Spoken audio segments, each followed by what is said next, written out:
இப்போ egg fried rice செய்ய போகிறேன். அது எப்படி செய்யுதுன்னு பார்க்கலாம். ஒரு பருத்தணியில் வந்து தண்ணி ஊற்றிருக்கேன். தண்ணி இப்போ சூடாயிட்ருக்கு. அதில் வந்து இதால் ஒரு கரண்டி எண்ணெய் ஊற்றிருக்கேன்.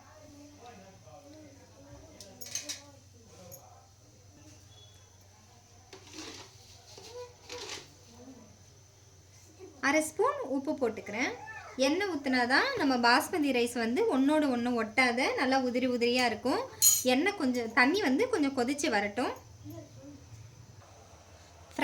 ஃப்ரைட் ரைஸ் செய்கிறதுக்கு இந்த கப்பால் ஒரு 3/4 கப்பு வந்து பாஸ்மதி ரைஸ் எடுத்திருக்கேன். இதை வந்து இப்போ நல்லா க்ளீன் பண்ணிவிட்டு இப்போ அதில் சேர்த்துடலாம். தண்ணி நல்லா கொதித்து வருது. இப்போ பாஸ்மதி அரிசி இதில் சேர்த்துடலாம்.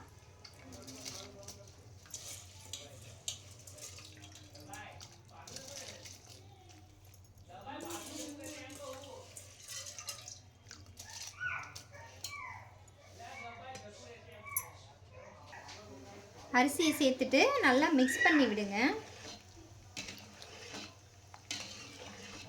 ஹை ஃப்ளேம்லேயே வச்சாதான் எல்லாம் ஈக்குவலாக வேகும்.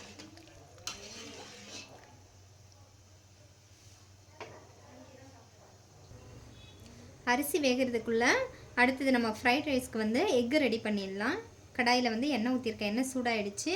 நான் வந்து ஒரு 5-6 முட்டை எடுத்திருக்கேன். இப்போ இதை சேர்த்துடலாம்.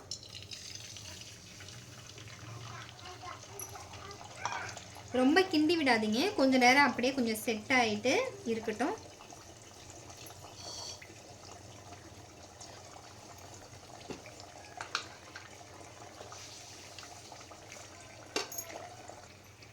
இப்போ முட்டைக்கு தேவையான அளவு உப்பு சேர்த்துடலாம்.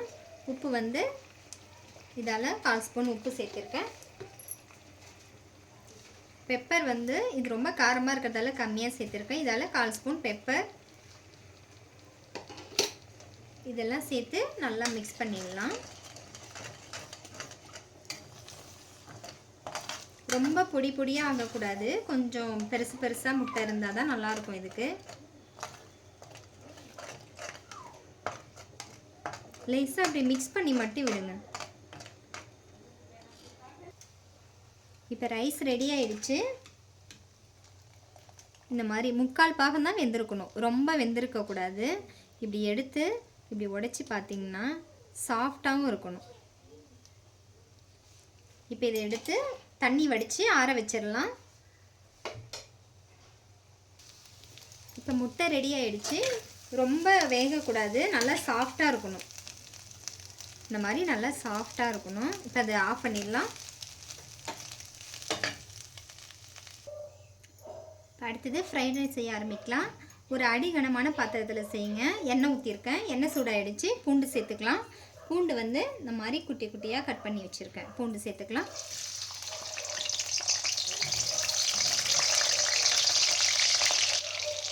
அடுத்தது வெங்காயம். நான் வந்து ஒரு மீடியம் சைஸ் வெங்காயம், ஒரு வெங்காயம் எடுத்துருக்கிறேன். அது சேர்த்துறேன்.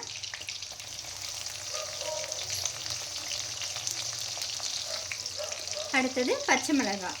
ஒரு நீளமான பச்சை மிளகாவை இந்த மாதிரி சின்ன சின்னதாக கட் பண்ணி வச்சுருக்கேன். அது சேர்த்துட்றேன். எல்லாமே ரொம்ப வேகக்கூடாது. கண்ணாடி பதத்தில் தான் இருக்கணும். ஃப்ரைட் ரைஸ் வந்து கொஞ்சம் ரொம்ப வெந்தால் நல்லா இருக்காது. கொஞ்சம் க்ரன்ச்சியாக இருந்தால் தான் நல்லாயிருக்கும். ஒரு 2 நிமிஷம் இருக்கட்டும். அடுத்தது கேரட். ஒரு கேரட்டை வந்து இந்த மாதிரி நீளமாக கட் பண்ணி வச்சுருக்கேன். இதையும் சேர்த்துடலாம். ஒரு குடமிளகாயை இந்த மாதிரி மெலிசாக கட் பண்ணி வச்சுருக்கேன். அதையும் சேர்த்துடலாம். கோஸு வந்து அதையுமே இந்த மாதிரி மெலிசாக கட் பண்ணி வச்சுட்டு காயெல்லாம் நல்லா தாராளமாகவே சேர்த்துக்கோங்க. அதையும் சேர்த்துடலாம்.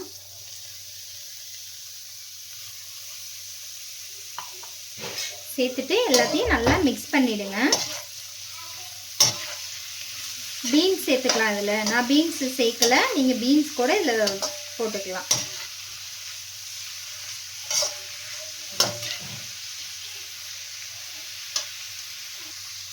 நம்ம ஏற்கனவே சாதத்துலேயும் உப்பு போட்டிருக்கோம், முட்டையிலையுமே உப்பு போட்டிருக்கோம். இந்த காய்க்கு வந்து இப்போ இந்த காய்க்கு மட்டுமே உப்பு சேர்த்துக்கிறேன்.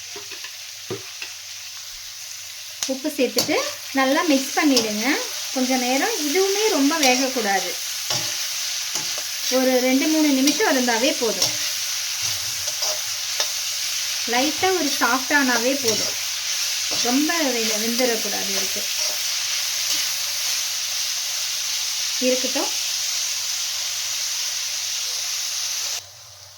இப்போ காய் வந்து பாதி வெந்துடுச்சு. கலர்லாம் பாருங்கள் சேஞ்ச் ஆகலை. இந்த மாதிரி கலர் சேஞ்ச் ஆகக்கூடாது. அடுத்தது வந்து சோயா சாஸ் சேர்த்துக்கலாம். சோயா சாஸ் வந்து நான் ஒரு 1.5 ஸ்பூன் சேர்த்துக்கிறேன். இதுலேயே கொஞ்சம் உப்பு இருக்கும். நல்லா மிக்ஸ் பண்ணிடலாம்.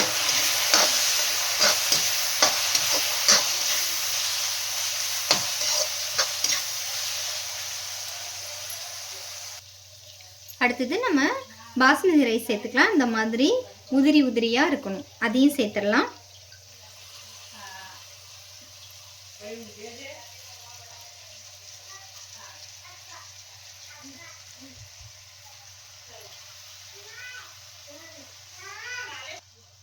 அடுத்தது பெப்பர் சேர்த்துக்கலாம். நம்ம ஏற்கனவே பெப்பர் சேர்த்துருக்கோம், பச்சை மிளகாவும் இதில் இப்போ சேர்த்துருக்கோம். காரத்துக்கு தகுந்த பார்த்துட்டு சேர்த்துக்கோங்க. ஒயிட் பெப்பர் கூட நீங்கள் சேர்த்துக்கலாம். நான் பிளாக் பெப்பர் சேர்த்துருக்கேன். இப்போ இந்த ரைஸ் உடஞ்சிடாத பொறுமையாக இப்படி கிண்டி விடுங்க. பாஸ்மதி ரைஸ் வந்து சீக்கிரம் உடஞ்சிரும்.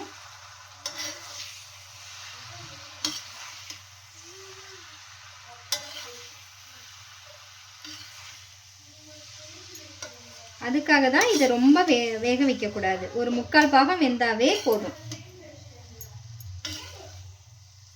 இப்போ இது எல்லாத்தையும் நல்லா மிக்ஸ் பண்ணிவிட்டு காமிக்கிறேன். அடுத்தது நம்ம ரெடி பண்ணி வச்ச முட்டையை சேர்த்துடலாம்.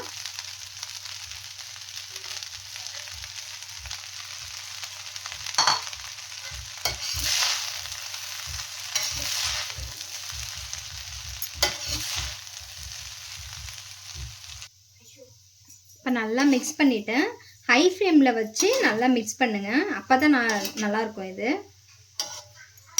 இப்போ ரெடி ஆகிடுச்சு. சேவ் பண்ணிவிட்டு காமிக்கிறேன்.